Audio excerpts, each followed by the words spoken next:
Mga low-lying area sa loob ng Mangaldan National High School sinimulan ng tambakan ng lupa at target na matapos ngayong linggo.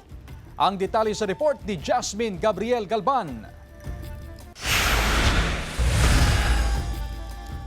Kasabay ng pagsisimula ng pasukan, ang pagsasaayos sa mga low-lying area sa loob ng Mangaldan National High School.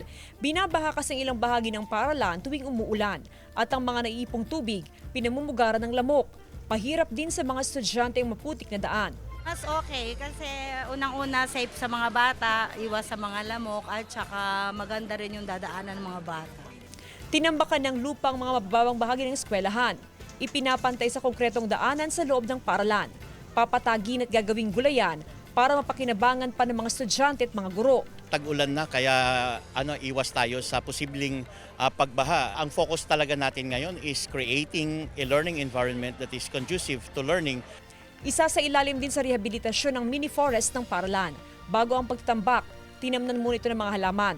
Within this week, matatapos po yung proyektong natin yan at Bukod sa pagtatambak sa mga low-lying area, ginagawa na rin ang drainage canal na magsisilbing outlet ng tubig mula sa eskwelahan. Kasama si Daryl Piralta, Jasmine Gabriel Galban, One North Central Luzon.